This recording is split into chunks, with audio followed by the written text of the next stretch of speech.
Ladies and gentlemen, welcome into Podcast Room 303. Introducing one co-host with more nuggets than Chick-fil-A, Nick Morahan. Executive producer until we find someone better, Eric Washington. Nobody really knows what he does around here, Nevada Putnam. And now, the single greatest thing to happen to hosting in history, Jermaine Antonio Colon Mendez. On with the show.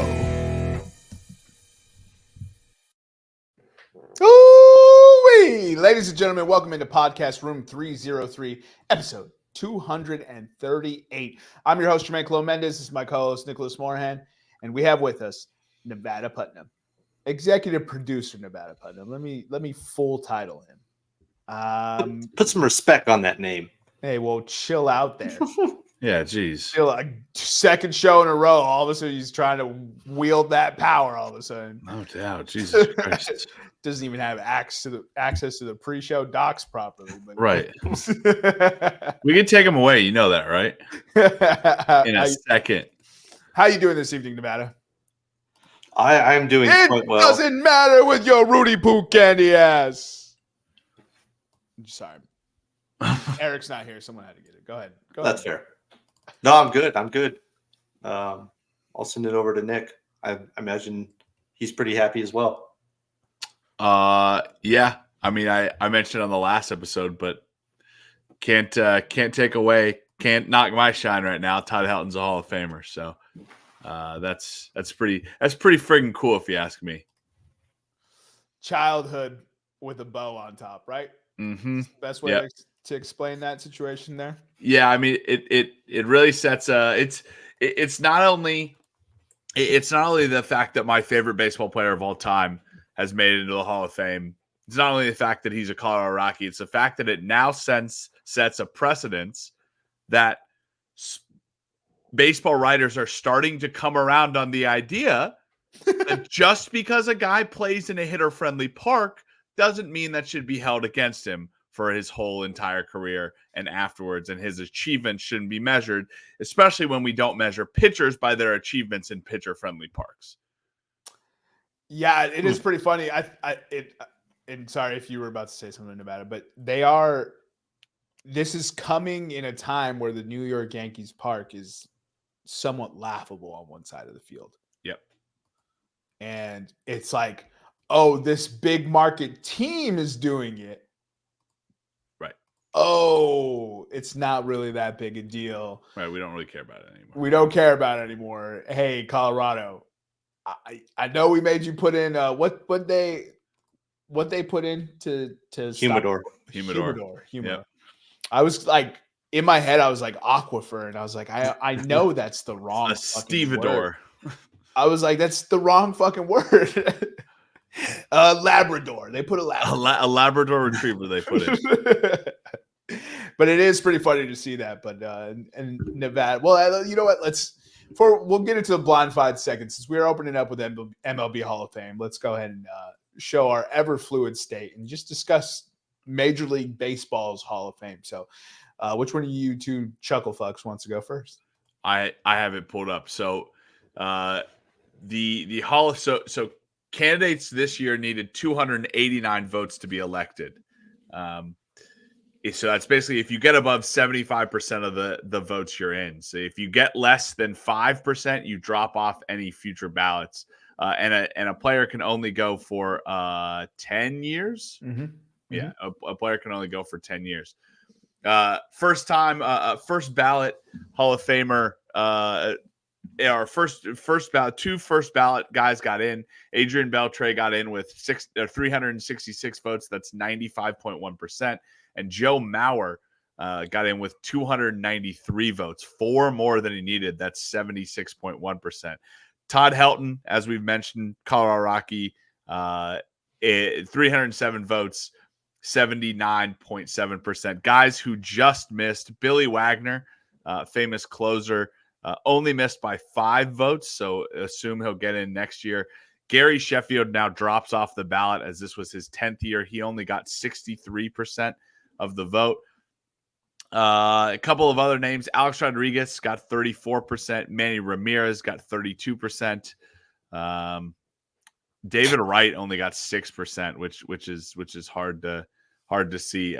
Players that received less than 5%. Jose Bautista, who should get in the Hall of Fame for the greatest bat flip of all time. Victor Martinez, Bartolo Colon, Matt Holliday, Adrian Gonzalez, Brandon Phillips, Jose Reyes, and James Shields all got less than 5%, and you will not see them on future ballots. Brandon Phillips got less than 5? Brandon Phillips got 1 vote. That is a brutal list of less than 5. Yep.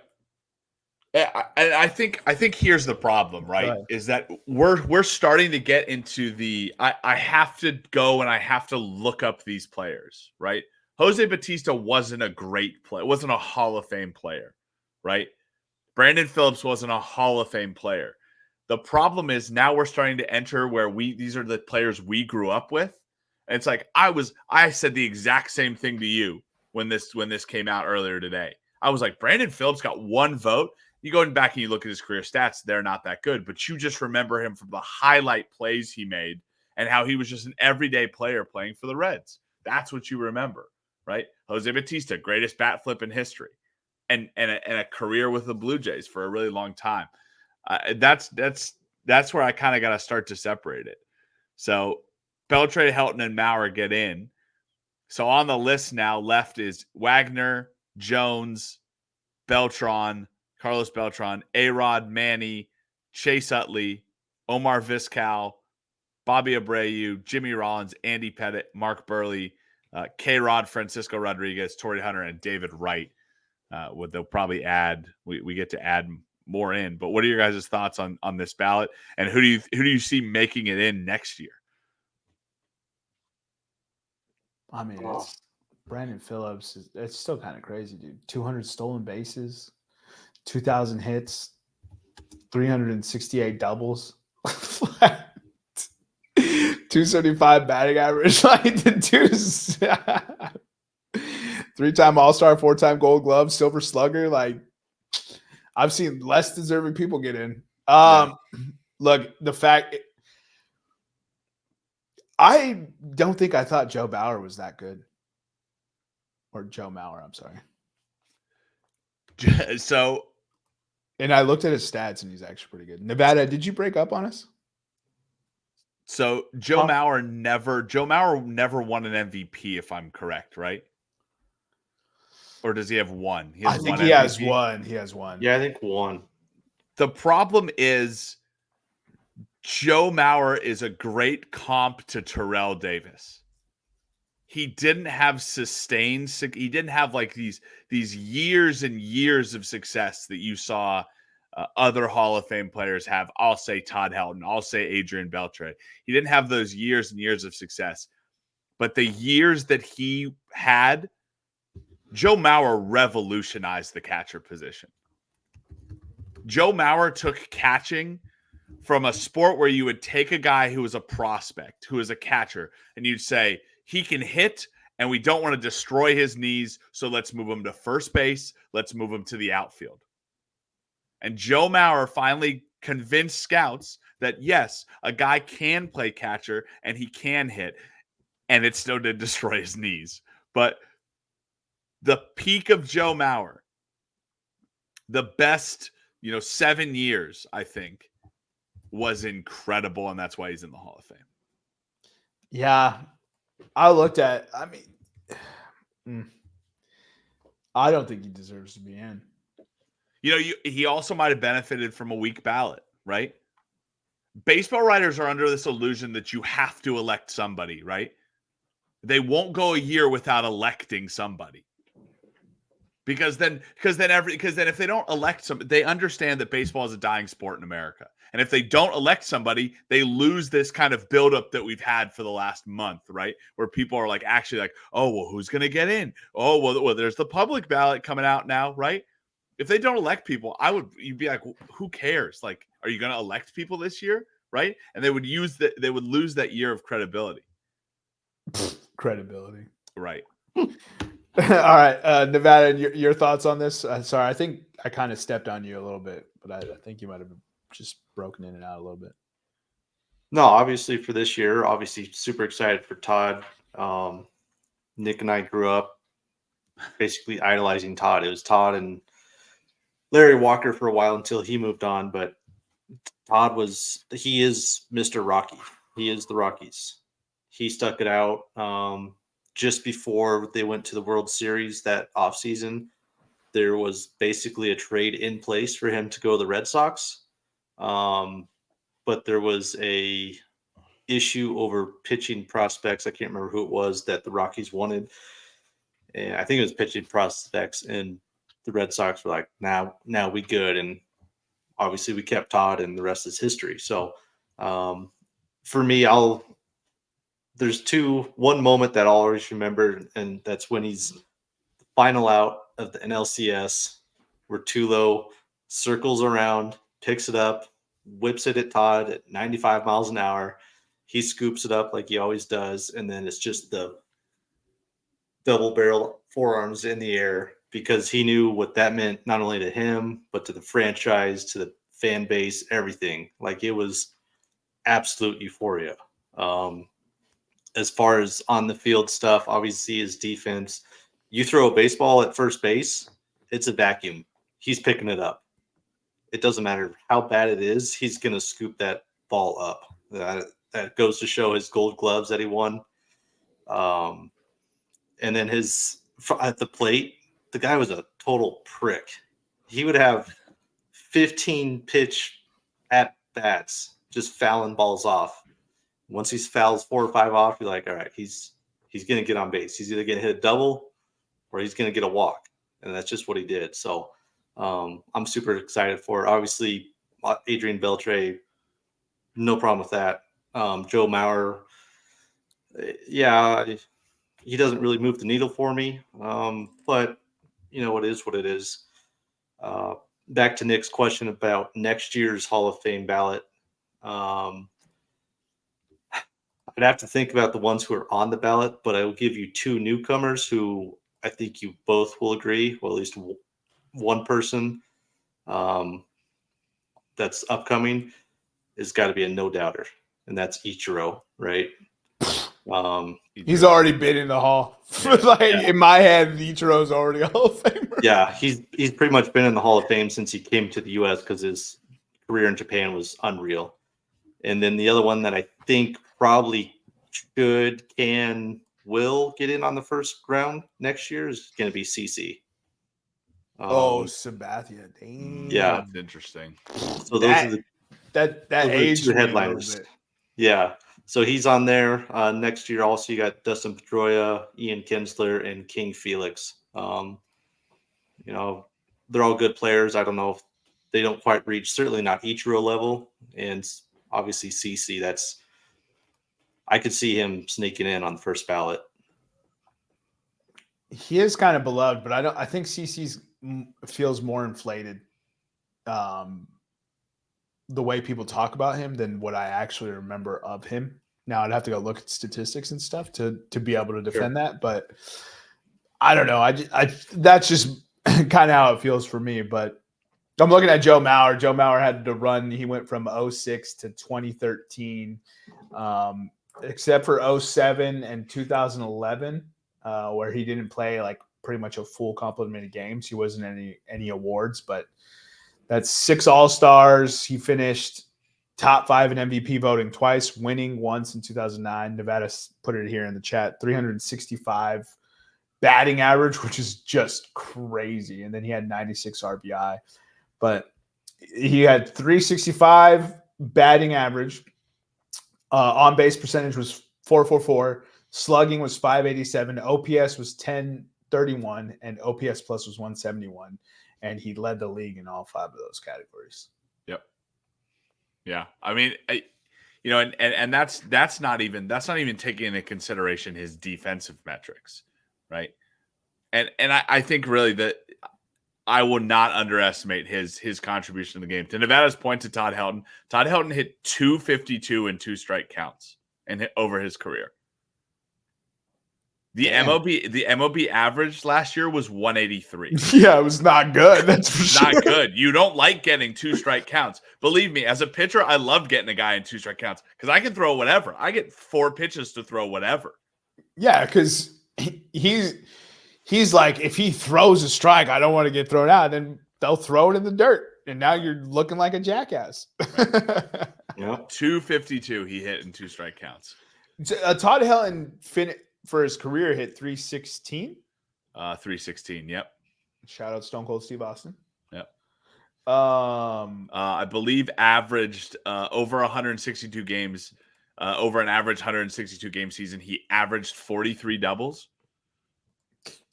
Jesus Christ. 27 home runs, 101 RBIs, 316. And over his career, and this was always something that you loved about Todd Helton, he averaged over 162 games, 11 more walks than strikeouts. Dang. There was only one impressive. in his career. There is, well, near the end of his career, he wasn't too great. So let's take out 2010 and beyond. But before 2010, there were only 2 years where he struck out more than he walked. 61.8 WAR. Joe Mauer had 55.2, I believe. 55.2. And I mean, the funny thing is none of us are debating the merits of Adrian Beltre. Right. no. Well, I feel like Beltre just played for so long and at a high level that you have to be like, yeah. And what's crazy is he did play for so long, and he still finished with a 286 batting average, 93.5 WAR, which is just bonkers. Well, I think I think the crazy thing here as I look it up, Adrian Beltre, before he turned the age of 30, was a decent player, right? If you take a 162 game season, he hit 25 home runs, 89 RBIs, a 271 batting average, 33 doubles, 10 stolen bases. Like, that's all right. But then when you take a look at let's take a look at Adrian Beltre, age 30, let's say 30 to 37, Adrian Beltre. He averaged 305, 29 homers, 100 RBIs, 38 doubles. Like, the dude was like a fine wine. It just seemed like every year he just got better. And he never really fell off. He was 37 and he finished 7th in the MVP voting and won a Gold Glove.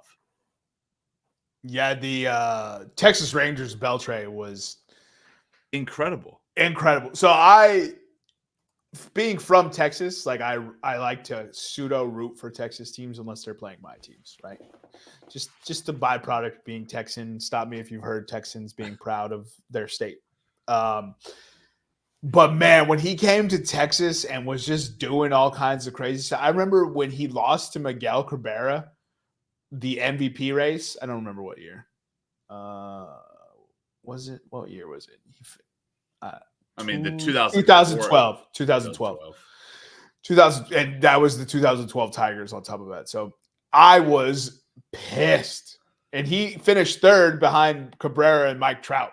Right. And you know how I feel about fucking Mike Trout. And I was just like, it should have been Beltre, you fucking bitches. Like, I was upset, like if it was my team, but I was, especially like I have love for Dominican ball players and Puerto Rican ball players. Like, so I was rooting for my Dominican homie there. Not that I'm not a Miggy fan. Miggy played for Detroit. Like, fuck Detroit. You know what I mean? Like, yeah, I mean, to your point, Jermaine, he didn't get to Texas until 2011 when he was 32 years old, and he retired in 2018 when he was 39. And over that stretch, even though he had years where his last 2 years he wasn't that great, right? He only played in 119 and 94 games, which is kind of crazy for a 38 and 39-year-old. But over that span, he had 200 home runs with the Rangers, almost 700 RBIs, 699. That's an average of 29 home runs a season, 103 RBIs. He hit 305. His OPS plus, which 100 is average, his OPS plus was 128. Like Whew. he was just an incredible player. And at an age where most players go down, Beltre was going up. And he didn't fail any juice as he was going up. You know what I mean? So Must have that good shit. he was on that Russian doping. Oh yeah, Man, I gotta rewatch that Icarus. Yeah. Mm-hmm. I'm just like reminiscing about. I might watch that documentary again. Dude, Icarus. Okay, just to switch topics for a second, I was talking about Icarus the other day. It's such a bonkers documentary because it starts out with a dude being like, "I wonder if I can win an amateur bike race by taking steroids," and then it's like, "Russia killed everybody." Yeah, dude. I remember like someone telling me the premise and then me watching like the first like 15 minutes of it, and I'm just like, how the fuck does this tie into Russia and the Olympics? Oh, you're like, oh, he doesn't make it. He doesn't win the bike race. He was so close. And then you're like, wait, they did what to him, dude? I met with Dr. Igor Siskirchin and they threw him out a window a week later. Dude, yes. I remember like, holy crap, what a wild documentary. That just is all-time switch. But no, so obviously congratulations to Todd Helton. I know you two are beyond ecstatic. Congratulations to Adrian Beltre.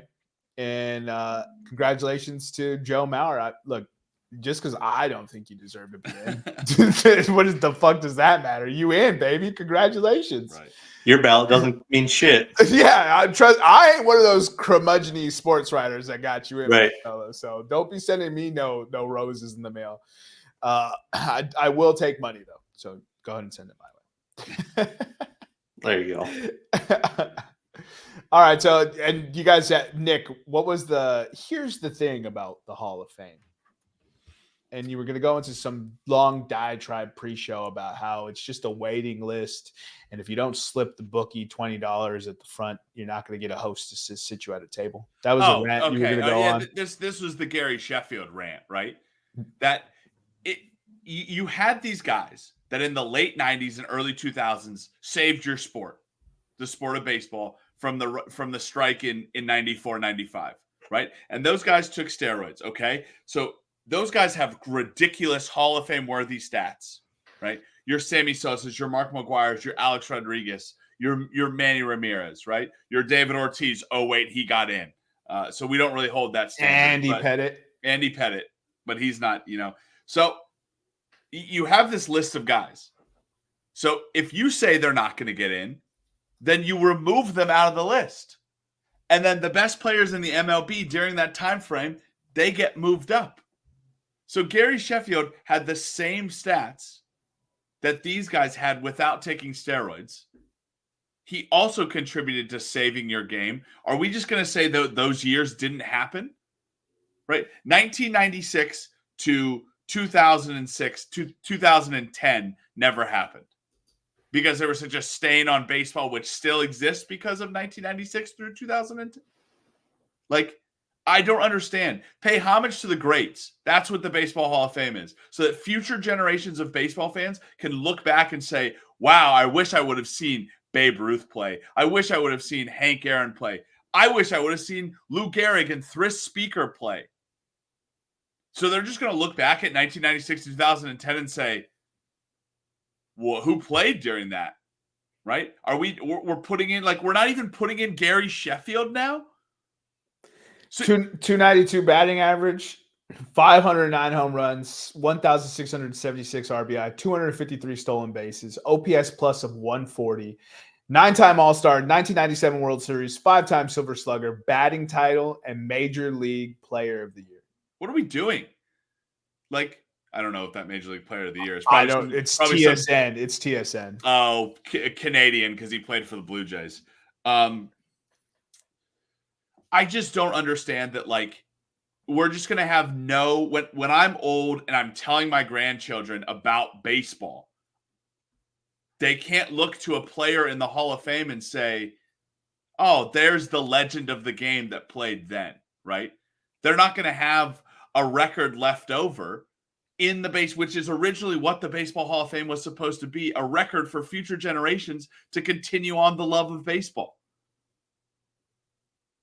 At least put a wing in the Baseball Hall of Fame that says, hey, these guys took steroids. Right, this is steroids. It's since been tainted, but they saved our sport. We wouldn't have baseball if it weren't for these guys clubbing 70-plus home runs. There's literally a documentary about, and it was romantic about that. It's one of the best 30 for 30s.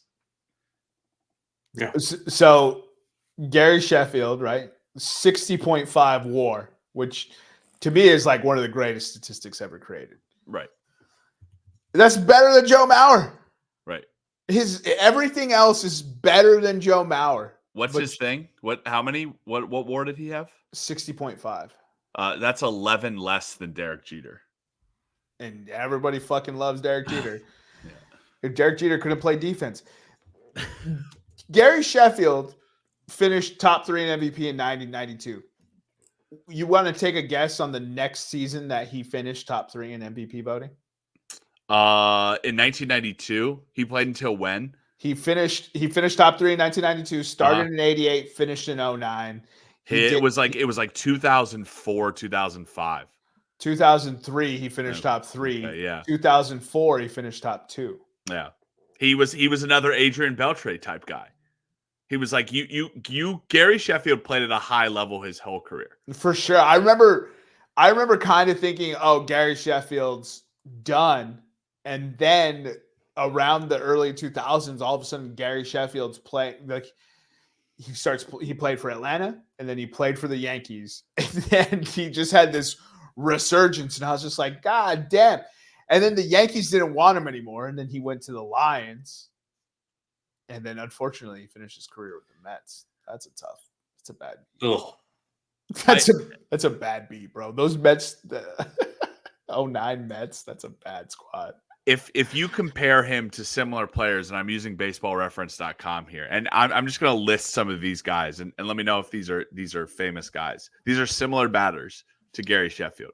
Chipper Jones, Mel Ott, Reggie Jackson, Carlos Beltran, Ken Griffey Jr., Fred McGriff, Mickey Mantle, Billy Williams, Frank Robertson, Frank Thomas.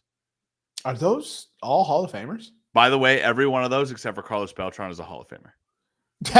You were naming that list, and I was like, I think those are all Hall of Famers. And Carlos Beltran is already off the ballot. He's no longer Carlos eligible. Beltran had 57 votes this last year. Oh, yeah. So he finished in 2017. How long do you have to wait to get onto the ballot? 5 years. Yeah. So he's only been on there 2 years. So he's going to get in, and Gary Sheffield didn't get in. The problem is people are very, very divided on Gary Sheffield. Why? Right? And I think the problem is when you go to Hall of Fame statistics, right? So there's a thing among Hall of Fame voters that are certain different like Hall of Fame stats, right? So there's your black ink test, right? Which is the stuff that you can see. It's the bold face stuff. It's home runs, runs batted in, batting average, runs scored, hits, slugging percentage. Then there's a gray ink test, right? But it counts appearances in the top 10 of the league. And then that's top 10 of what? The top 10 in a category of the black ink categories, right? Gary Sheffield is not that good because he played in an era where he was never the best, right? He was never the best hitter for average. Remember the eras when Gary Sheffield played, right? You said 1988 to 2008? 2009, right? If you didn't hit for power, you hit for ridiculous average, right? Or he played, in the late 80s, early 90s, or you hit for a lot of power. So he never led the league in either, right? And then in the latter part of his career, guys were hitting for both power and average because they were on steroids. So my thought is, why are you holding these categories? Like, why are you holding Gary Sheffield against these categories, right? When if you just compare his Hall of Fame statistics across all Hall of Famers, or you compare his career to Hall of Famers, he's very firmly in the Hall of Fame. Bro, he hit 276 at age 40. Yeah.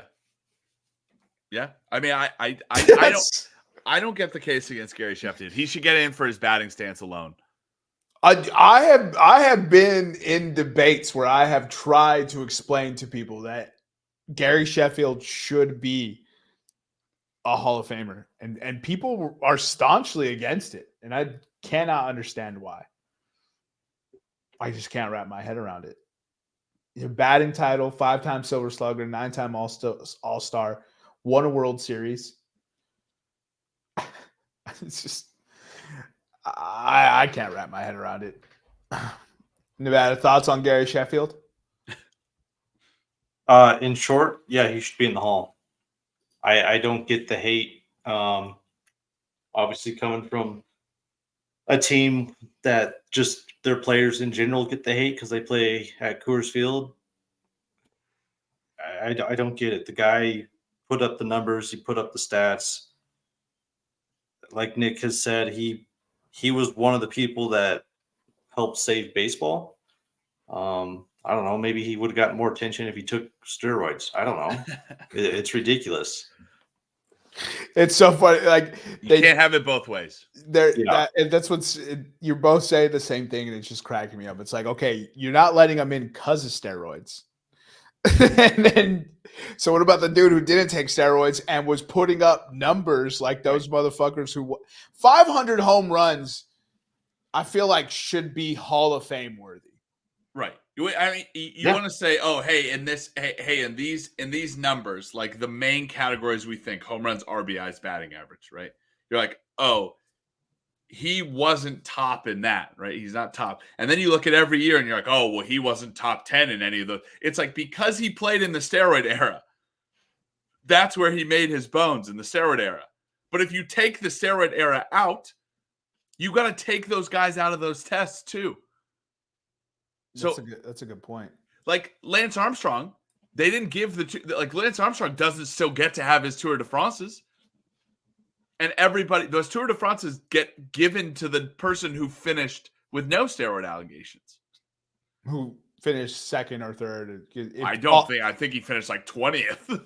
The dude that is the winner now finished 20th because everyone else was. Let me look that up. That's amazing. All right, kind of like what Nick was saying. If you're going to judge the guy based on the steroid era and have all these stats be like, well, Bonds did this and A-Rod did this, yada yada yada, cool. And you're not going to let him in, fine. Then don't compare him and grade him against them, even though he was still right up there with them. That's not fair to the guy. If you're going to put him up against those numbers and be like, well, these numbers don't count because they're steroids. Well, then stop it. No, bad. Stop. Why, bad. This is a question I asked this morning because I've been firmly out for a while. Why do we still care about the Major League Baseball Hall of Fame? Because I don't know. I just do. Okay. It's my sport. You don't not last year. Well, yeah, it's because the Rockies suck. It's still my sport, my sport whether I watch it or not. Every year they suck. Doesn't change. Oh yeah, they just eliminated Lance Armstrong. They didn't eliminate anybody else. Yeah, they only eliminated the GOAT. Yeah, of course, because he was the guy on top. Also, he's American in a European sport, so they couldn't wait to fucking kill him out. Oh, they got him. Got your ass, dude. We got him, folks. We got him. That cheating bastard. All right, so Nevada, let's get into Blind 5, and then we'll go into our NHL midseason review. Yeah, sure. So, first option is going to be Legally Blonde. Ooh. Is this Reese Witherspoon films, or is it the hysterical chick who is a type actress who I can't remember her name, but she recently made a comeback in something as well. Do you know what I'm talking about, Nick? The one who does the bended snap? Oh, the MILF from she could get it. Jennifer Coolidge. Yeah. Jennifer Coolidge. Yeah, the MILF. Selma Blair was in Legally Blonde. I say 3, 4. I do really like Legally Blonde, but if it's Reese Witherspoon's movies, I don't think it's up there for me. So yeah, I'll go 4. 4? 4. Alrighty. Next one will be My Cousin Vinny.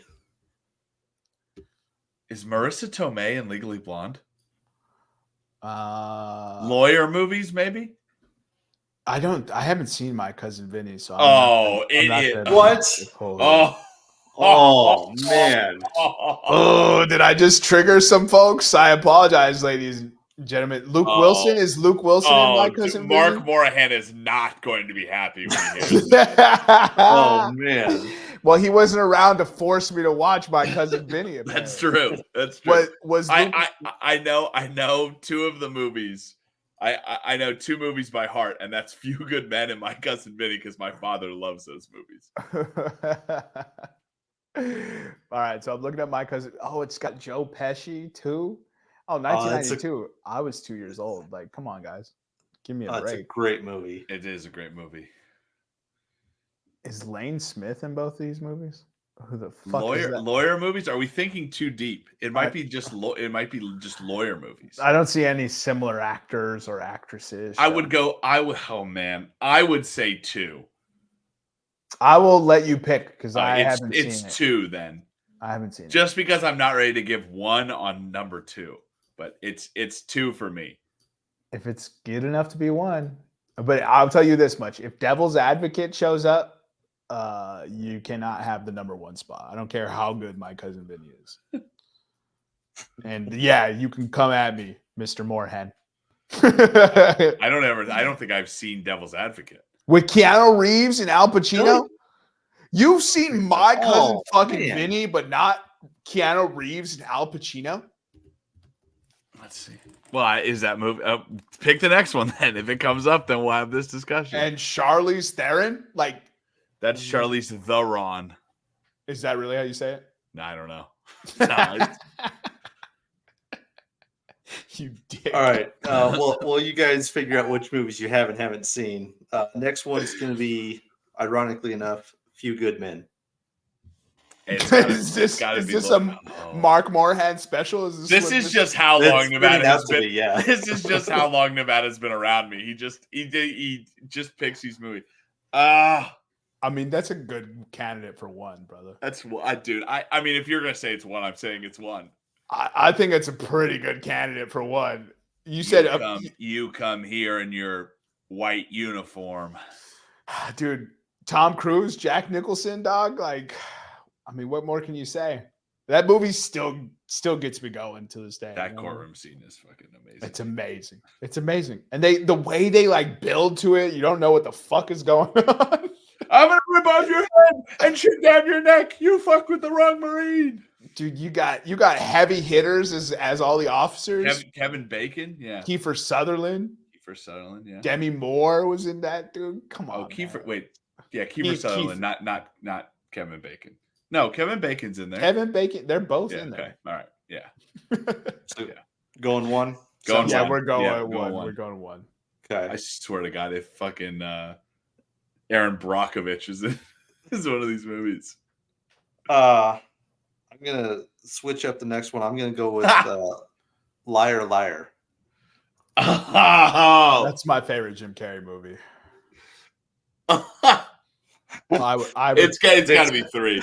I would put Liar Liar above Legally Blonde. I think we fucked up by putting Legally Blonde at 4.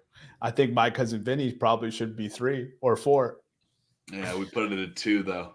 Yeah, Liar Liar. We do not. You haven't seen it. Don't put me as we. Then. Liar Liar. The pen is royal blue. I fucking love Liar Liar, dude. All right, and do we just like courtroom movies? If the next one's Philadelphia 5. If My Cousin Vinny turns out to be very good, then maybe I do like court movies. But give us the last option, Nevada. Last one is going to be A Time to Kill. 5. I haven't seen that. It's a good movie. It's better than Legally Blonde. I don't know. Legally Blonde is A Time to Kill is Samuel L. Jackson and Matthew McConaughey and Sandra Bullock. Yeah, bro. See, all these movies came out when Yeah. I was my mom she followed those mature ratings. My mom followed those, and I actually very much appreciate it because I not need to be exposed to all that Dude, shit. this movie has some hitters in it too. McConaughey, Bullock, Jackson, Kevin Spacey. I mean, at the time, remember, at the time, don't cancel me. Donald Sutherland, Kiefer Sutherland, Ashley Judd. That's some hitters. Bro, that is a lot of hitters. Also, check out the writer, John Grisham, and the director, Joel Schumacher. Oh, yeah. Stop me if you heard those motherfuckers before. Never. Would you guys like to hear the alternate movies? If you got alternate movies, let's Aaron hear 'em. Brockovich So is in there, you son of a bitch. It was just no, I didn't have her on there. It was lawyer movies. So another one was Law Abiding Citizen. Love that movie with Gerard Butler. Yep. Man, that movie, because that came after he had some iffy movies come out, and so Law Abiding Citizen I think didn't do as well because like of that. Bounty Hunter. It was around that time frame. My God. But Law Abiding Citizen, if you are a dude and you like dude movies. That's a dude movie. That's a dude movie. That's a dude movie. That's a dude movie. That's pizza, hot wings, and a 12-pack of beer for sure. That's you and the boys, like your girl. Yeah. It's boys' night, and your girl's like, "I bet you they're up to no good." And it's just you and your boys, just like, "Bro." It's Law Abiding Citizen. Surround sound shaking. You know what I mean? Yeah, like just fire movie. We laughed, we cried. We also had Lincoln Lawyer. It was a beautiful time. Lincoln, have I seen Lincoln Lawyer? I don't know that I have. I have also with McConaughey. I know McConaughey's in it. I have not seen that one. And then another one, I didn't include it because I doubt either one of you saw it, but The Judge. That's like Judge Dredd, right? Why didn't you include that one? Yeah. I don't even know who's in The Judge. Yeah, it's Robert Downey Jr. and Robert Duvall are the two main characters. Oh. Post drugs, Robert Downey Jr. Wait. Yeah, RDJ and Robert Duvall? Yes, sir. Jeremy Strong, Billy Bob Thornton. That might be a fire movie. It's a low-key good movie. So he went from Gerard Butler made Beowulf and Grendel. He made 300. I think that's a fire movie, Beowulf and Grendel. The only problem I don't like is because they made us watch it in high school, and like we had to like analyze it. Like, how does it compare to the poem? If I had just seen it, it would have been a fire movie. But the fact that I had to watch it every single day for like 2 weeks. Poor you. You watched a movie every day for 2 weeks, and that's what you're fucking upset about? Well, we didn't really watch the movie. It was like you watched like 5 minutes, and they're like, "How is this different from the stanza of the play?" How dare you make me critically think in school, you bastards? Right. So he went from 300 to, Guilty Hearts, no clue. Shattered, no clue. P.S. I Love You, I think is actually a pretty good fucking movie. Then he made Nim's Island. He made Rock and Rolla. Then he had The Ugly Truth, which a lot of people did not like. Don't know why. I thought that was a good movie. Then he had Gamer. And this is where he's like on Gamer, kind of another dude's movie. So I like Gamer, but a lot of people did not like that. It's a dude's movie. It was a dude's movie. That is a dude's movie. And then after Law Abiding Citizen came The Bounty Hunter, and then he went into voice acting and he kind of stopped doing stuff. Machine Gun Preacher, first of all. Oh God. I have to watch that now. That doesn't beat Velocipreacher though. Velocipaster, thank you. Yes. Gerard Butler, Michelle Monaghan, and Michael Shannon. I'm gonna have to watch this Machine Gun Preacher. How did this get 6.7 out of 10 and The Ugly Truth got 6.4? Machine Gun Preacher, I bet you, is another dude's movie. It absolutely is. This is the premise. Are you ready? Okay, let's hear it. Sam Childers is a former drug-dealing biker. Yeah, dude, I'm in. Tough guy who found God and became a crusader for hundreds of Sudanese children who've been forced to become soldiers. Is this based on a fucking true story and I'm over here clowning on it? That guy's a dude. It's probably based on a true story. Holy fuck! It's from the director of Monsters Ball and Kite Runner. Damn. I think I might have to watch this movie, bro. This just became a fucking Gerard All right. Butler love fest. I do love me some Gerard Butler, but we got a lot to go. Sorry, go ahead. So we got to watch Machine Gun Pastor, My Cousin Vinny. Nick has to watch Devil's Advocate. We have to watch The Judge. Skip on those tickets, boys. We're not going to the Wizards game anymore. Lincoln Lawyer. Oh, we're about to each rack out 230 racks while watching movies. Sounds like a good time, bro. Just watching some dude movies. Dude movie. All right, we're gonna get into the NHL mid-season review here. That's right, ladies and gentlemen. We're upon All-Star season for the NHL. We will be conducting an NHL All-Star draft in this episode, just for shits and gigs. And then you'll be able to vote on who you think has the best roster, and it's going to be me again, of course, because I always win these things. But let's start with you, Nick, because we don't want Nevada to take your surprises or your takeaways. So I'll start off with my 3 good surprise teams, and then I'll give my 3 bad surprise teams. So 3 good surprise teams, and this is coming from teams I didn't think were going to be doing as well as they are, either leading the conference or their division, or just performing above expectations. That would be the Winnipeg Jets for me, Vancouver Canucks, and the Arizona Coyotes, managing to surprise me this year. I know we said at the beginning of the year they're probably 2 to 3 years off, and they're slowly kind of doing this tear it down a little bit at a time and rebuild it a little bit at a time, like a home remodel. But they're doing pretty well. I think they're 9th right now in the Western Conference and right on the edge of playoff contention. Now, my bads. I thought the Pittsburgh Penguins were going to win the Stanley Cup this year, and yet they can't figure out how to friggin' score a goal. Their defense is great. Their goaltending is great. But the one thing that Pittsburgh has consistently been great at year over year, scoring, they can't do. Buffalo is who we thought they were. 1 year of success does not mean the Buffalo Sabres are back. The New Jersey Devils apply the same thing. 1 year of a great, talented young team doesn't mean the New Jersey Devils are back. And then I just had to make a mention of them. The San Jose Sharks are historically bad. They're on pace to beat the Nevada 2012, 2013 Avs. For worst team in NHL history? Well, I mean, if you count the COVID year, it's technically the Red Wings. But yes, full season, it'd be the Avs. Well, then I do look count. At you trying to fuck off. We don't count the COVID year for anything. No, I count it for the Red Wings. The Dodgers championship is good. The Lakers championship is good because we're counting the Red Wings as the worst team. All right, you don't want to give the Dodgers that. No, I don't care about the Dodgers. Just don't give the Giants another one.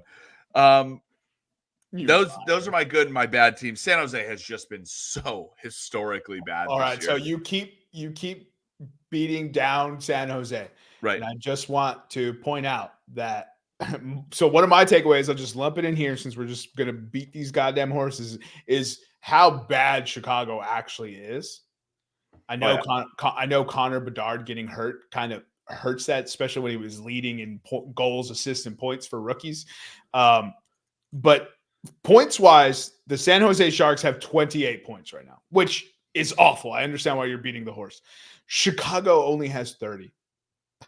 So I do want to spotlight. All right, throw Chicago in there then. That's why I'm just jumping in with you. Go ahead, bury the Sharks. I do think Chicago has a goal differential of, I think, in the negative 40s, right? San Jose has 64. 64. Yeah, 64. San Jose has a negative 91 goal differential right now. No, that's pretty bad. They are just getting Chicago is playing games close, right? And Chicago is losing a lot of games in overtime where they're losing 1-goal games, right? They're losing, right? I agree with you. They're not doing great. But San Jose is getting the dog shit beaten out of them. They're losing 7-1. They're losing 5-2. They're losing like that. All right, so those are my good or bad teams. I just want to highlight one group of players, and then I'll hand it over to Nevada. Top goalies this year, or guys that we thought were going to be top goalies this year, are underperforming so much Igor Siskurgin right now at 2.81 goals against average. He's only saving 90% of his shots. Sorokin for the Islanders, 3.71 or 3.17 goals against average. He's only saving 91% of his shots. Ottinger for Dallas, 2.97 goals against average. He's only saving 90% of his shots. Schmid, only in 15 games for the New Jersey Devils, but he has a 3.26 goals against average. He's only saving 89% of his thoughts. I won't take this out to the league. I'll bring it back home. Gorgiev for the Colorado Avalanche, who was supposed to be the goalie that was going to bridge the gap and give us the goalie help that we have desperately needed since prime Sermon Varlamov. 2.89 or 2.98 goals against average, 89.6% save percentage. The top goalies that we thought this year are not the top goalies, and they're not playing well. That being said, Nevada, over to you for your midseason NHL preview.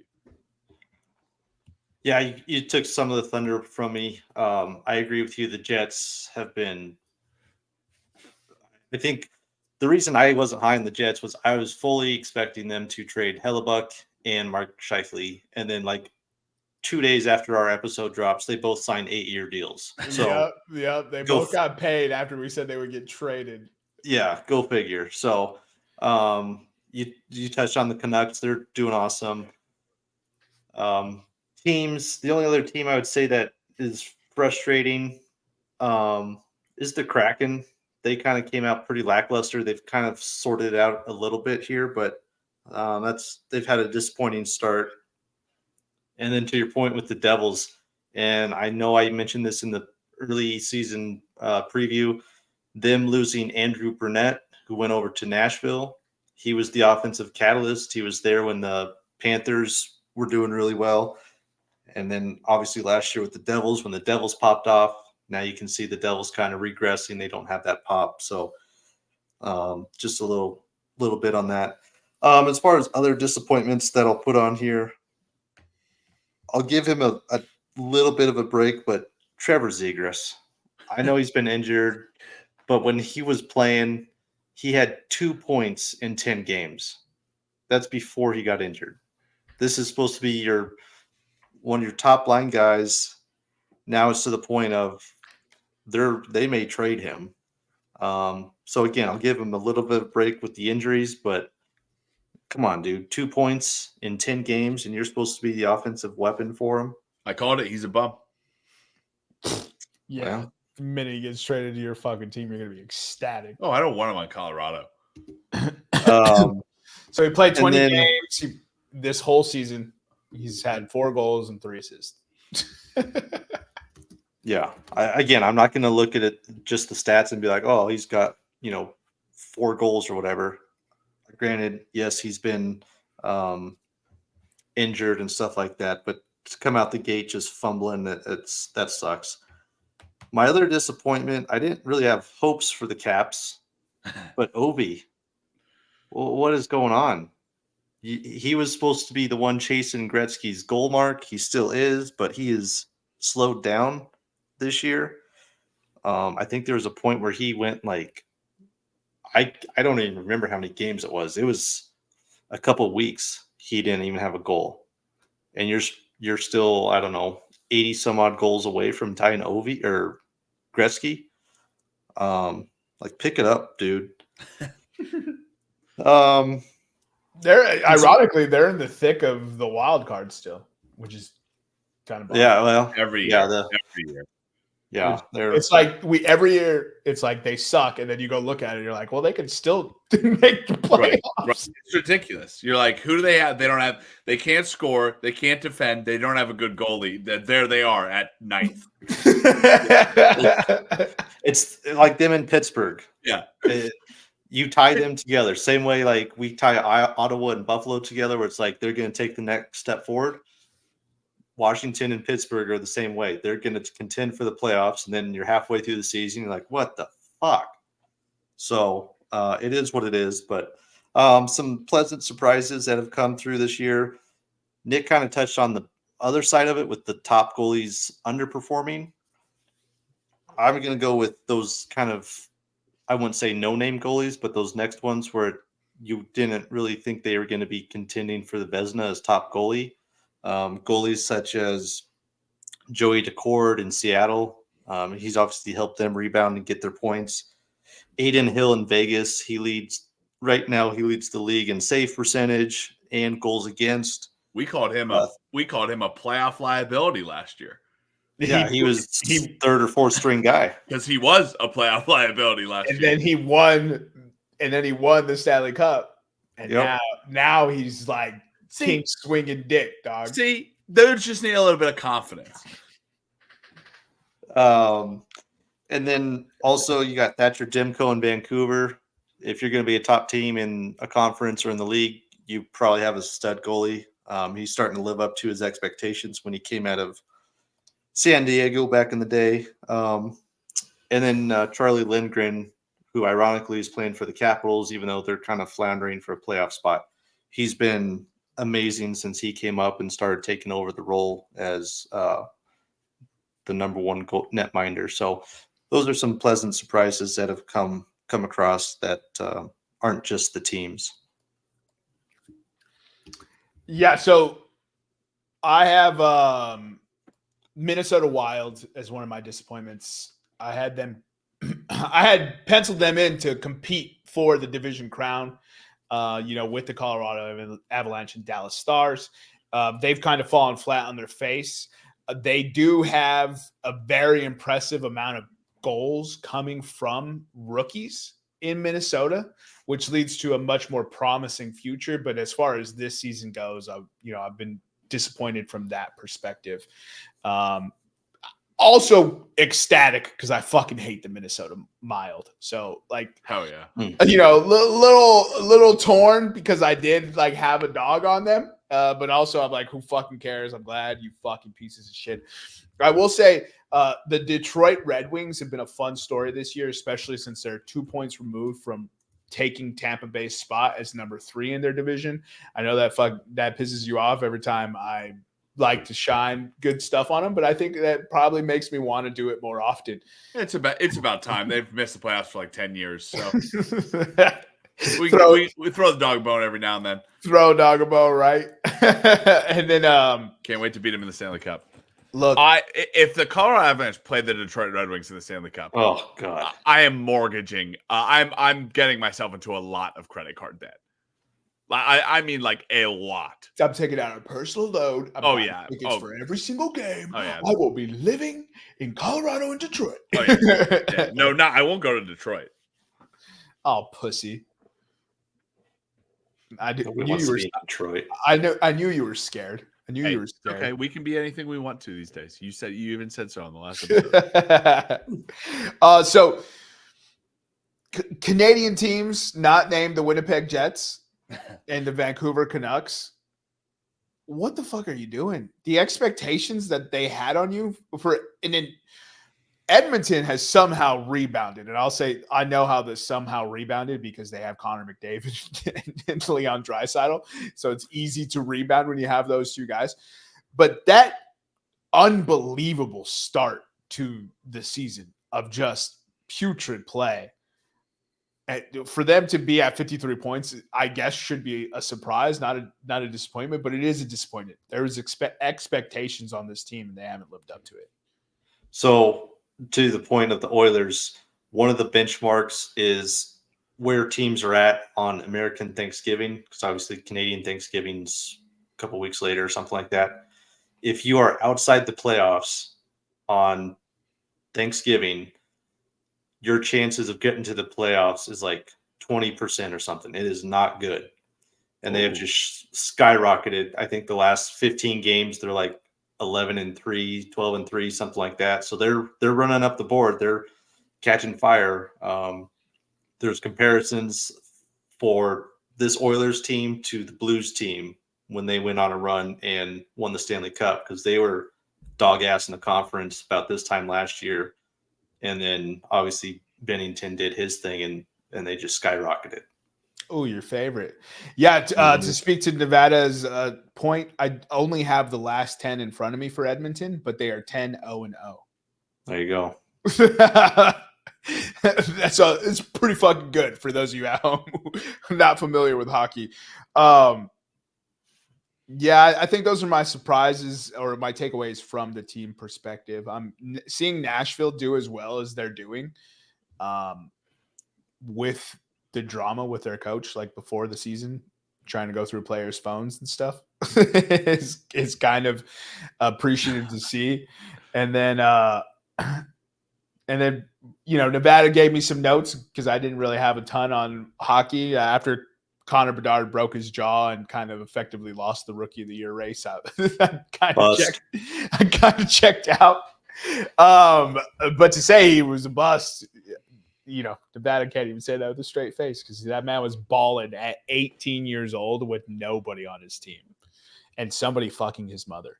So, I mean, talk about the deck stacked against you. He plays through adversity, that's for sure. You love to see it. That's a mentally tough 18-year-old. God damn. But so he said Panarin, Faber for the players, Florida Panthers rebounding, who I did pick them to not be that good this year. But let me double check on that. I had Florida finishing 4th. Okay, yeah. So I had to make it in the playoffs.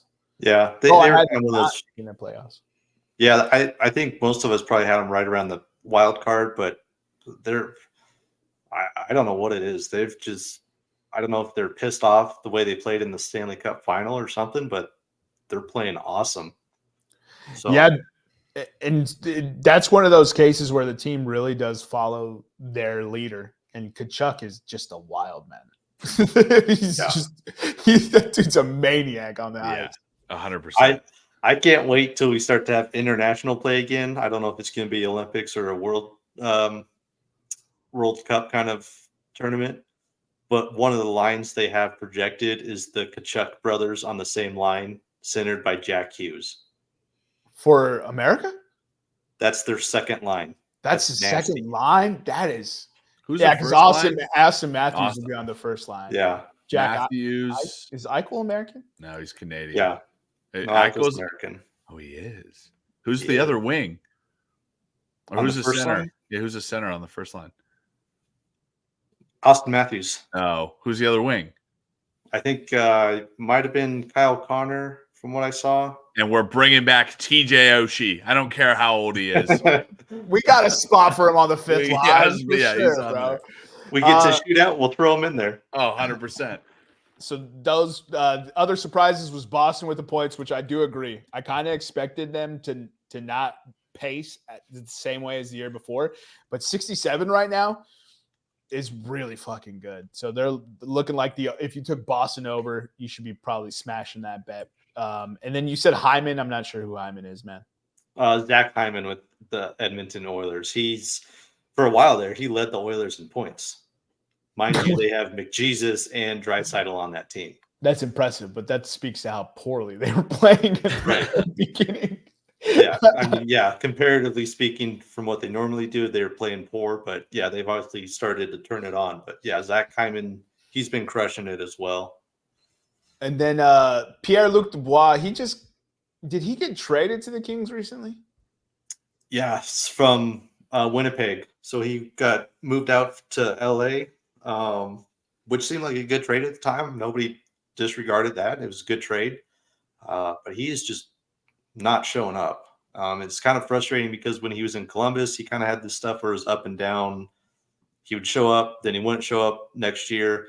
Then he was in Winnipeg and he was good, and then he was bad. And now here he is in LA. And as of right now, he's bad. I'm sure he'll rebound, but the lack of consistency when you trade for a guy who's probably, I don't know, if they have him on their second or third line, he should be producing like crazy, and he's just not. And then 25 points from Huberdeau. It's probably why Calgary's struggling again. Man, Calgary had that run, was it 2 years ago now?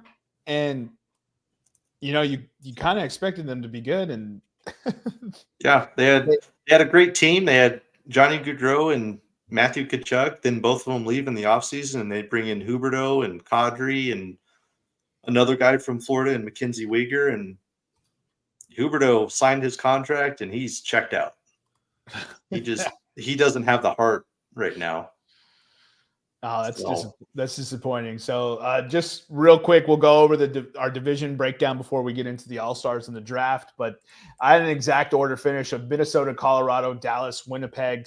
I mean, I had Winnipeg finishing fourth, so toot my own horn for not picking them to be good. St. Louis, Nashville, Arizona, Chicago. Nick had Colorado, Minnesota, Dallas, Nashville, Arizona, St. Louis, Winnipeg, and Chicago. Dang, you had Winnipeg second to last. Yeah. Winnipeg was a shocker. To make the playoffs, Nick had Colorado, Dallas, Minnesota, as did I. That wraps up that division. And Nick obviously picked Colorado to win it all. I would hope so. To go into the Atlantic, I had Buffalo, Toronto, Tampa Bay, Florida, Boston, Ottawa, Detroit, Montreal. Couldn't have been further from the accurate picture. Nick had Toronto, Buffalo, Florida, Boston, Tampa Bay, Ottawa, Detroit, Montreal. Again, just not even close.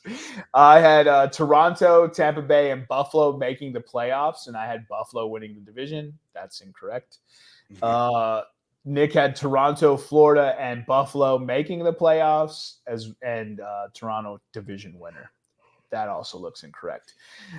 Very next division, Metropolitan.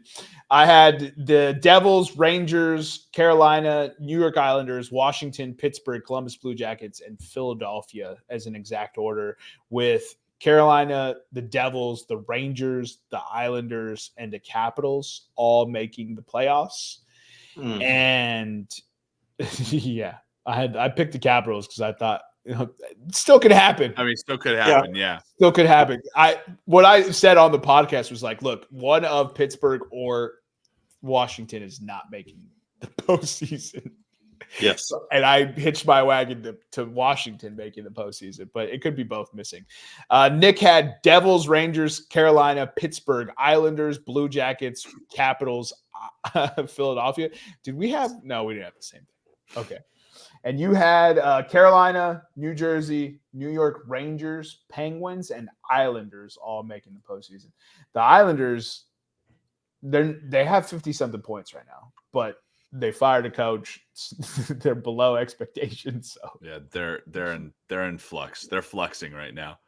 yeah, they're fluxing, but they have the same amount as the Jersey Devils, and they have one more point than Washington. I just don't know how Washington does it. I've watched a few games and they look like shit. And then finally for the Pacific, I had Edmonton, LA, Vegas, Calgary, Seattle, Vancouver, Anaheim, and San Jose. And Nick had Calgary, Vegas, Edmonton, LA, Seattle, Vancouver, Anaheim, and San Jose. As far as the playoffs, I had Edmonton, Vegas, Los Angeles, Calgary, and Seattle making it. And the Canucks are leading the division. Nick had Edmonton, Vegas, LA, Calgary, and Seattle making it. So we had the same on those. I don't think we picked a full 8 on the East, but oh well. Let's get into the All-Stars. Eastern Conference All-Stars, you had David Pasternak from Boston, Jeremy Swayman as well, Rasmus Dahlin. Is he a rookie right now? No, he's in his fifth year, something like that. Okay. Sebastian Aho, Boone Jenner, Alex DeBrincat, Sergei Bobrovsky, Sam Reiner, Nick Suzuki, Jack Hughes, Matthew Barzal, Igor Shesterkin, Vincent Trocheck, Brady Tkachuk, Travis Konechny,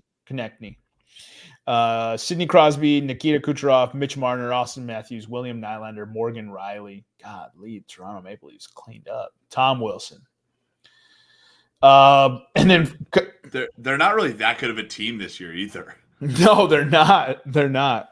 They have 54 points. They're fourth in their division and seventh in their conference. So coming out of the West, you have Frank Vetrano, Clayton Keller, Elias Lindholm, Connor Bedard, baby, Alexander Georgiev, Cale Makar, Nathan McKinnon. Did I say that guy's name right? Alexander Georgiev. Which one? Georgiev. Georgiev. Georgiev. Yeah, that sounds more Sounds better anyways. Cale Makar, Nathan McKinnon, Jake Ottinger, Leon Draisaitl, Connor McDavid, Cam Talbot, Kirill Kaprizov, Philippe Forsberg, Thomas Hurdle, Robert Thomas, Oliver Bjorkstrand, Brock Boeser, Thatcher Demko, Quinn Hughes, JT Miller, Elias Patterson, Jack Eichel, Kyle Connor, who's replacing Connor Bedard, and Connor Hellebuyck for the Jets. So, and then we had Connor replaces Jack Eichel. I just gotta say, and this bugs me. I know they do it in baseball too, and I think the NBA, but having a representative from every team is, I get what they're getting at from a marketing standpoint and all that, but come on. Like, if you didn't earn it, you shouldn't be there. Thomas Hurdle, which by the way might have the best nickname, Teenage Mutant Ninja Hurdle. Oh, that's fire.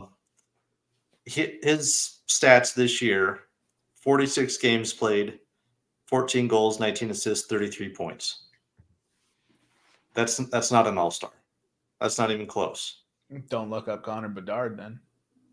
It's just a petty move to say, yep, we got to add so-and-so from each team. I don't know. I'm not a fan of it, but I get it. It is what it is, but that ain't an all-star. Yeah, there's a few guys like that. Connor Bedard, yeah. I was shocked to see Connor Bedard there. I mean, I understand what they're doing, like you said, from the marketing standpoint. And he's doing it at 18, so maybe you give him a bump for 18, but 15 goals, 18 assists is not.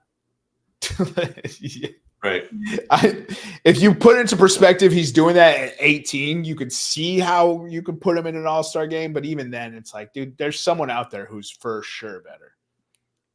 Absolutely. And he was replaced by, let's see, Kyle Connor, 18 goals, 11 assists, 28 games. Yeah. And he's been injured quite a bit this year, so he just got back this week or last week. So, yeah. Okay. Anybody who obviously didn't make this list that you think should have made it? I think you just talked about him, right? Where's Hill on this list? Yeah, Aiden Hill, Charlie Lindgren for the goalie from Washington Capitals. Like, I think he should be in over Tom Wilson. Like, if you're gonna let in an all-star for a skills position for Washington, why don't you give like a legacy one to Ovi? Instead, you're gonna throw in he's not a goon, but he's an enforcer. Granted, he's skilled, but Tom Wilson, he's a bum. Wow. The best player on Washington right now is Charlie Lindgren, the goalie, because he's saving their season. So, I like the play on words there, sir. Yeah, him. I think I'm pretty sure I didn't hear Zach Hyman. We kind of touched on him as far as surprises. He should be in there. He was crushing it for a long time. What about Mikko? Well, yeah, I mean, Mikko always gets overshadowed between McKinnon and Cale. That's Mikko Rantanen, by the way, for those of you who aren't Colorado fans. Yeah, he's one of the best point scorers and goal scorers in the league, but again, he gets overshadowed by two of the top 4 players in the world. Right. So at this point in the All-Star game, it's just a numbers game. So yes, absolutely, he should be an All-Star, but you only get so many. Yep. Nathan McKinnon's not top 4. Top 3, top 2. What are you thinking?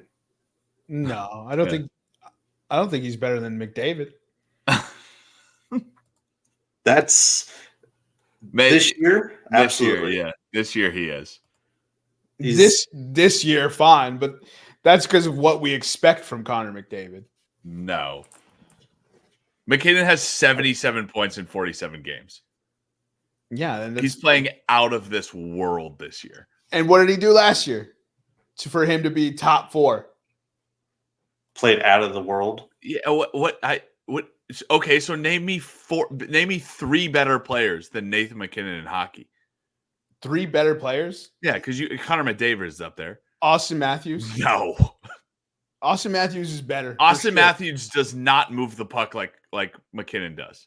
He's a goals-only guy. No, get the fuck out of here. Leon Draisaitl only has 100 points because he plays with one of the greatest talents in NHL. So you're saying you don't take Leon Draisaitl and put him on another team that he's not going to do just as well? Yes, that's exactly what I'm saying. That's fucking ridiculous. He's not going to be top 4. You're gonna accidentally get over 100 points, is what you're saying. That's what he's doing right accidentally. Now. That's what he's doing right now. He's accidentally getting over 100 points. Right? Because he's playing with Connor McDavid. That's why he's getting the 100? Yes, the only reason. 100%. The only reason. Yes, 100%. That's crazy. So then knock McKinnon and McCarr down for the same thing because they're playing with each other. No, that's not the case. When you're a winger and a center, you break into the zone together. Defenders and centers don't break into the zone together. So McCarr doesn't impact McKinnon's play. Not usually, no. He has almost 40 assists as a demon. McCarr impacts the whole team. Okay. You listen, I agree with McDavid. I don't agree that Leon Draisaitl is above Connor McKinnon or Nate McKinnon. Don't even know his name. Just fucking. Dude, relax. You know his name. It's a slip. Relax. I'm just fucking with you. We could argue all day how deep you want to get into it as far as top whatever. This year he is top 2, top 3, hands down. Right now he is the MVP. And what are the odds for MVP right now? He's leading it. He's 145. 145 plus 175, sorry. And who's number 2? Probably Kucherov. Kucherov plus 220. McDavid's third at plus 300. And then no one else is close to that? Is Kucherov getting traded? Then Austin Matthews is plus 1,100. Yeah, so nobody's really close. Is Kucherov getting traded? I know Tampa Bay said he's not, but no. You can't believe teams. How many times do they say that and then not do it? You know what I mean? No, we're not trading him, and then they get traded. You don't trade core guys that are all world. Unless you're truly planning to blow it up because you don't see a future in the next couple of years, you don't do it. Tampa's not going to blow it up because they're like, oh, our window's closed. It ain't happening. Toronto's another team like that. Washington, they don't go out. they don't go out without a kicking and a screaming fight, and they'll still find themselves in like 8th or 9th place, right there. You mean Tampa Bay? Tampa Bay, yeah. Sorry, you said Toronto, and I was like, Toronto. We make fun of them all the time for fucking sucking. I mean, Tampa's 6th right now with a +5 goal differential. So I thought Kucherov was old though. That's why I thought they were talking about trading him. And Kucherov didn't make this list. He's got to be like what, 30, 31 maybe. Kucherov is 30. Yep. So yeah, he's in his prime right now. What's the hockey prime ages? Probably it obviously position to position, but probably like once you hit 27 to 32, right in there. 27 to 32. So he's got 2 more. Yeah, that's probably like a common area because it can take so long to develop guys and feel where they fit into the pro game and stuff. So some goalies, you don't even see them even get their first game until they hit 30 because it takes so long for them to develop unless you get a really good one. So yeah, I'd say for generally, if you get really good superstars like McDavid, McKinnon, McCarr, I mean, it's 18. As long as they play. Yeah. Yeah. But yeah, once you get to 27, that's probably a safe bet when most people are hitting their prime. That's when you want to be in the competing for the cup, right? Let's see. 27. Yep. Damn. So I was just barely hit that window, dude. How disappointed are you going to be if you don't win at least one more? Pretty disappointed considering the core that they have. And most of it's locked up. And the ones that aren't locked up are like they hit free agent on different years, so you don't have to like pick and choose which core guy you want to keep. Nevada's way too optimistic. All right. What's the counterpoint? I think we won our one. Oh, you don't think you can win again? Yeah, we have those top line guys, but we don't have secondary scoring to save our ass or a goaltender. At least when we won the cup, we had good secondary scoring. Yep. People in Colorado have underestimated the $4 million we should have paid Nazem Kadri to keep him on the team. I agree with that. Or however much, $5 million to keep him. No, it's going to be way more than that. And we had to choose between him and Nichushkin. And at the time, and we made the bad choice. No, we didn't. You have to think about it in the moment of time. Yeah, what did Kadri bring to you? He brought, yes, he was a true second line center and brought scoring, absolutely. But that was it. His defensive game wasn't there. He was a prick.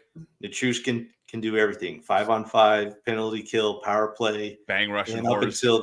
Russian horrors, whatever it is. Is he not with the team anymore? No, he's in the player substance program. Player assistance program. How long does he have to stay in that? So he can come back, right? Because all he did was it's completely voluntary. You can come and go as long as you want. All he did was sleep with someone, right? Like, yeah. We don't really know. But there's it's like Corey Perry. It reads that way. Yeah. Okay. But it's like Corey Perry with Chicago. We don't know what happened, but we can assume. Nothing illegal, but yeah, there was some sort of funny business. We will assume. We shall. All right, let's get into this draft so we can wrap this up. Nevada, you got the first pick. I got second. Nick, you get the turn. Go ahead, Nevada. McKinnon, MVP, offensive juggernaut. It's the All-Star game. There's no defense. There's no defense? So go with McKinnon? All right. I'll go with Connor McDavid, obviously. He's never going to win a trophy, but he's A1 day one on my team. Are you writing this down, Nevada, or should I write it down? I'll go. I'll start it. Since defense doesn't matter, I'll go back to back here with Nikita Kucherov and Austin Matthews. Just imagine them playing together. You know what I mean? That's what the best part about All-Star games really is it's like seeing LeBron play with Steph Curry. Right. Or seeing like a Mike Trout being followed by Aaron Judge. Right. Yeah.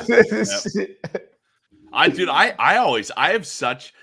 have such respect for All-Star game pitchers like in baseball. Like, how is the score not 15-14? That just shows how good pitchers are. That is true. But also, like, baseball is a game of odds, right? So if a batter only gets one hit, that's true. Yeah. Like, he has to be completely on in that. So it really takes down what you're betting in baseball into like an even more like. That's true. I guess if you're talking statistically, if you have 9 batters, 3 of them are going to get a hit every. I don't know, if you have 200 hits in a season, maybe 20 of them are home runs. So of those 3 hits, there's a 30% chance one of them will be a home run. Yeah, exactly. Exactly, dude. Yeah. You're betting with, you're playing with some fire. Let me get David Pasternak to flank Connor McDavid. Damn. Was that going to be your pick? Yeah, he was going to be one of them. Who's the other one I was looking at? Oh, Jack Hughes. Give me some Jack Hughes. And on the back-to-back, man, screw it. I'll go with Kale. Kale, huh? Kale McCarr. Dude, how come I don't see Jack Hughes on here? Jack Hughes plays for the Devils, right? Correct. Yeah, he's showing on my list. I might be working off an incomplete list. It does not matter, though. Oh, there he is. Anyways, I'm going to go I'll go William Nylander. William Nylander. Okay. I'll throw in I'll do a JT Miller Elias Pettersson double. 2 Canucks playing on the same line. Friggin' Canucks. Yeah, freaking nuts. I'm gonna go with my goodness. I don't even know. I'm gonna take a defender here. Not even though defense isn't played, but let me get a defender on my squad. I'll go with Rasmus from Buffalo. Okay. Rasmus Solid. Doolin. Doolin. All right, so I got the turn again. Man, goalies are so tricky because you don't know how much they're really going to put effort into it. How much they're going to care. Yeah. So I'll stay away. I'll go with Quinn Hughes, the Canucks D-man. And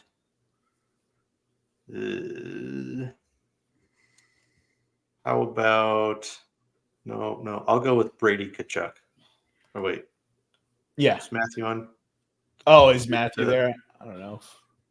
Did you take Matthew, Nick? No, nobody took him, no. No, I don't think he's in the All-Star game. I don't see him on here. Yeah, he's not. Interesting. No? All right. Yeah. So I'll get the Hughes brothers and the Tkachuk single. Back to me. I'll take I'll hit I'll take Forsberg. Philippe. So because I talk so much shit about him, I'm gonna take Leon Draisaitl and Sidney Crosby. Waiting for him. Yeah, I knew you would take him. Gotta back the German, dude. Gotta back the German.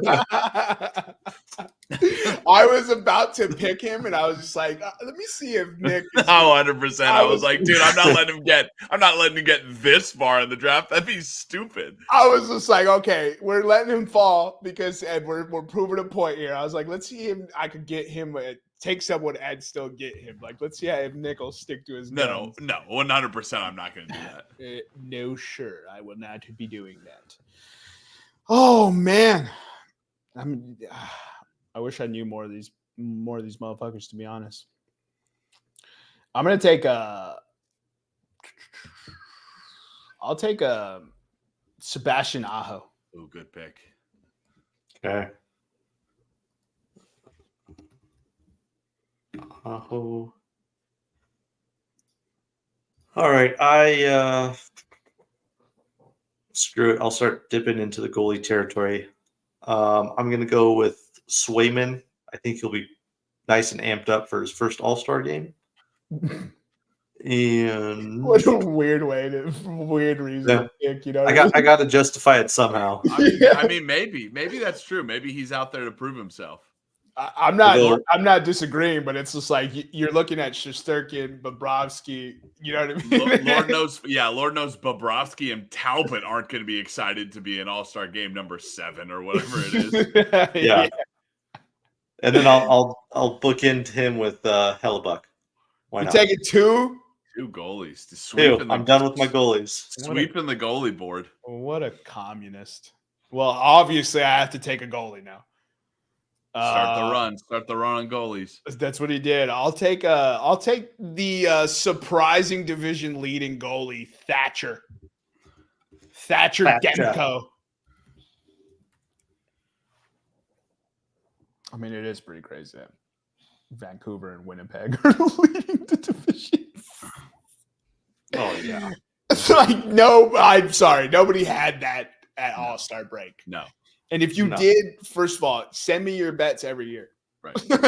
Because you be saying some wild shit for sure, dude. It's on you, Nick. Oh, my pick, right. I'm gonna go Morgan Riley. I'm gonna go Sam Reinhart. Sneaky. Sam Reinhart, Morgan Riley. Sneaky. You guys took goalies like idiots. Let me get. No, I can't go him yet. I just like him, but I can't go him yet. Let me We're get gonna lose to the team that gets all the other players because they're actually gonna try. Oh, you're gonna snub us? Let me get Mitch Marner. Good pick. It's a good pick. I was thinking about grabbing him. I Alrighty. was looking at the board and I was like, Mitch Marner's still here? Yeah, all right. Poor me. I guess I'll take Mitch Marner with this pick. I'm gonna go with Clayton Keller and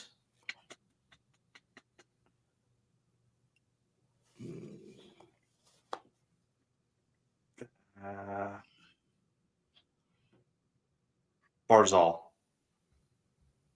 And Barzal. I was thinking of taking him. I'll take Connor Bedard. The one who's not even going to be in the game. Yeah, I mean, you obviously just put the dude who's replacing him next to it as Kyle Connor. So Kyle Connor / Connor Bedard is off the board. Kyle Connor, not a bad pick. I'll go Elias Lindholm. Come to Colorado, Elias. We want you. We need you. We'll treat you nice. And you know what? I talked enough shit about him, but he was the preseason #1 goalie. Give me Igor Siskirchin. I love the pronunciation. It's great, right? What's his actual name? Yeah. Shesterkin. Siskirchin, right. Yep. Perfect. It's back to you, Jermaine. Yes, it is. My goodness. I will take I'm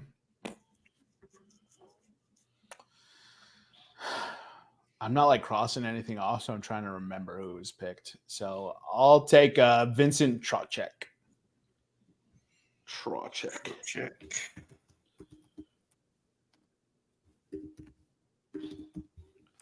Let's see, what are we at here? 1, 2, 3, 4, 5, 6. This is your last pick. It is last pick. Last pick. I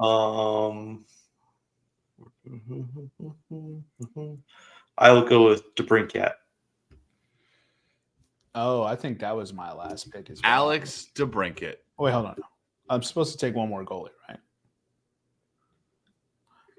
If you want to play by the rules for 2 goalies, yes.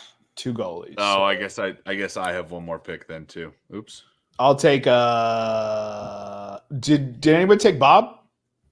Nope. No. I'll take Bobrovsky. Getting him with my last pick. Sorry, Nick. That's great. Give me the old Battle of Alberta swinging gate, Cam Talbot.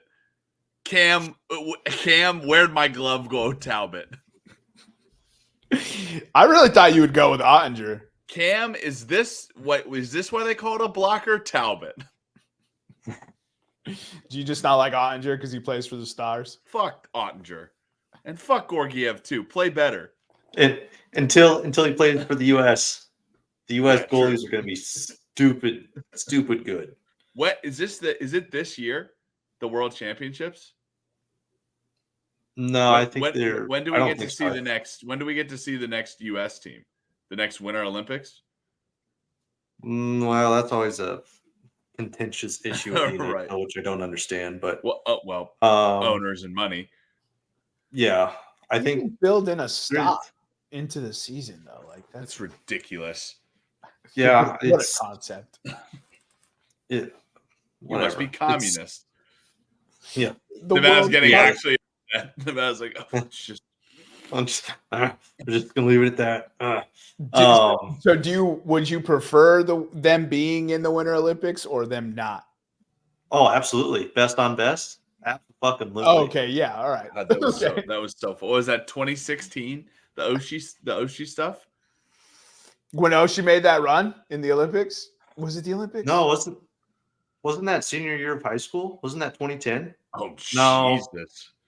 It might have been 2014. I thought it was a little bit before he won the World Cup, the Stanley Cup, because he had that moment, and then he showed up again in the Stanley Cup. Yeah, I think it was 2014 Olympics is when the shootout happened. Hold on. Let me make sure that I'm not being an idiot here. But yeah, they've talked about trying to do. It's kind of dumb because 2014 they don't include Russia because of all the doping and stuff, which kind of sucks because they're probably the best.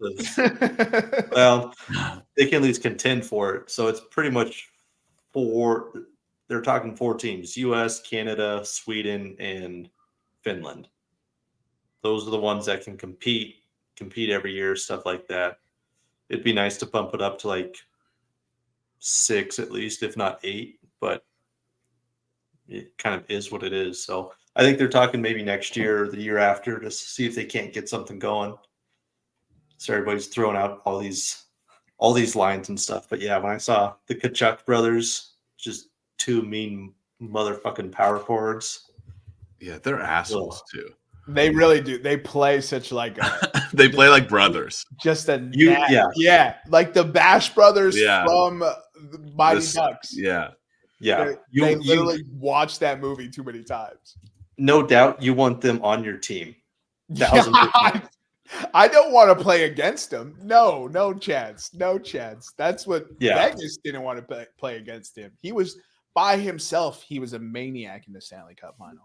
Yeah, so the hockey news the hockey news predicts is this article from September of last year predicting a 2025 Team USA World Cup of Hockey roster.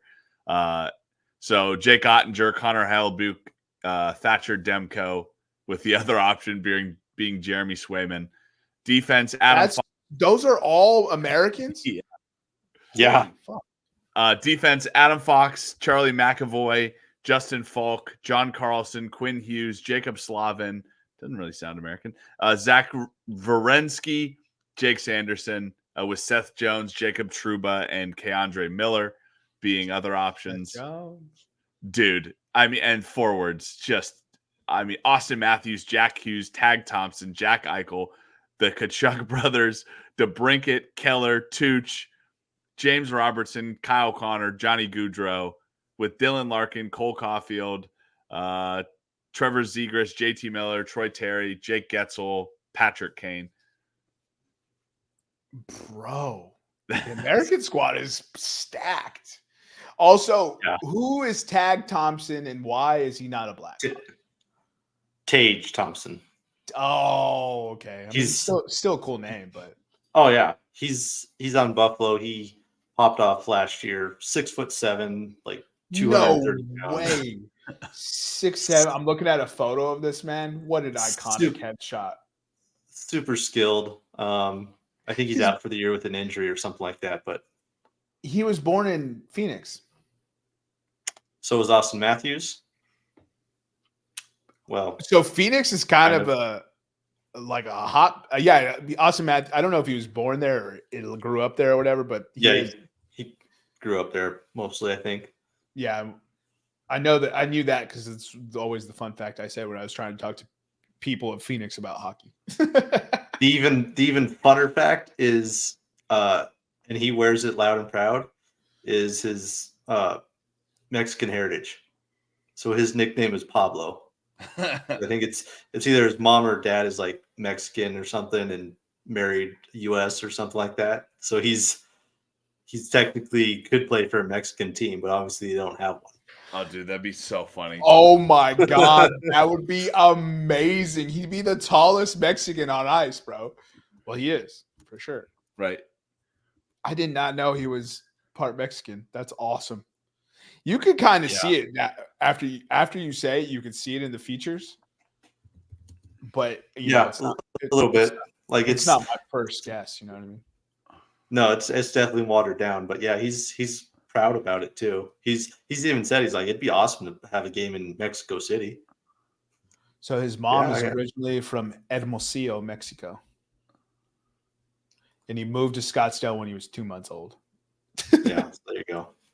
Basically born there. So Basically, right? He was born in San Ramon, California.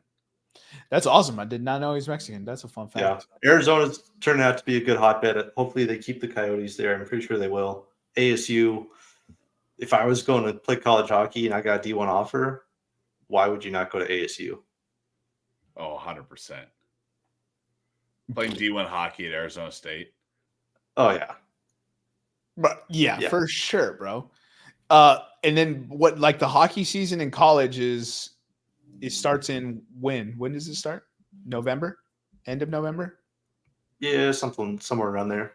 That's the There'll thing. be I never know about the hockey college season until we're almost in The Frozen Four. It's That's the only time I hear about it. I'm like, oh shit, I missed this whole season. I was like, was there a season? Did we play games to get here? Like, how did we qualify? And then they're always like, yeah, this team is 20-0. And I'm like, 20 games have been played, dude. BU, DU, BC. Yeah, it's always the same. It's always the same ones. Yeah. So sneaky, but yeah, it's fun. Frozen Four. What a great tournament name. All right, I've kept you boys up long enough. Thank you for joining me. You guys got anything else for the 10s and 10s?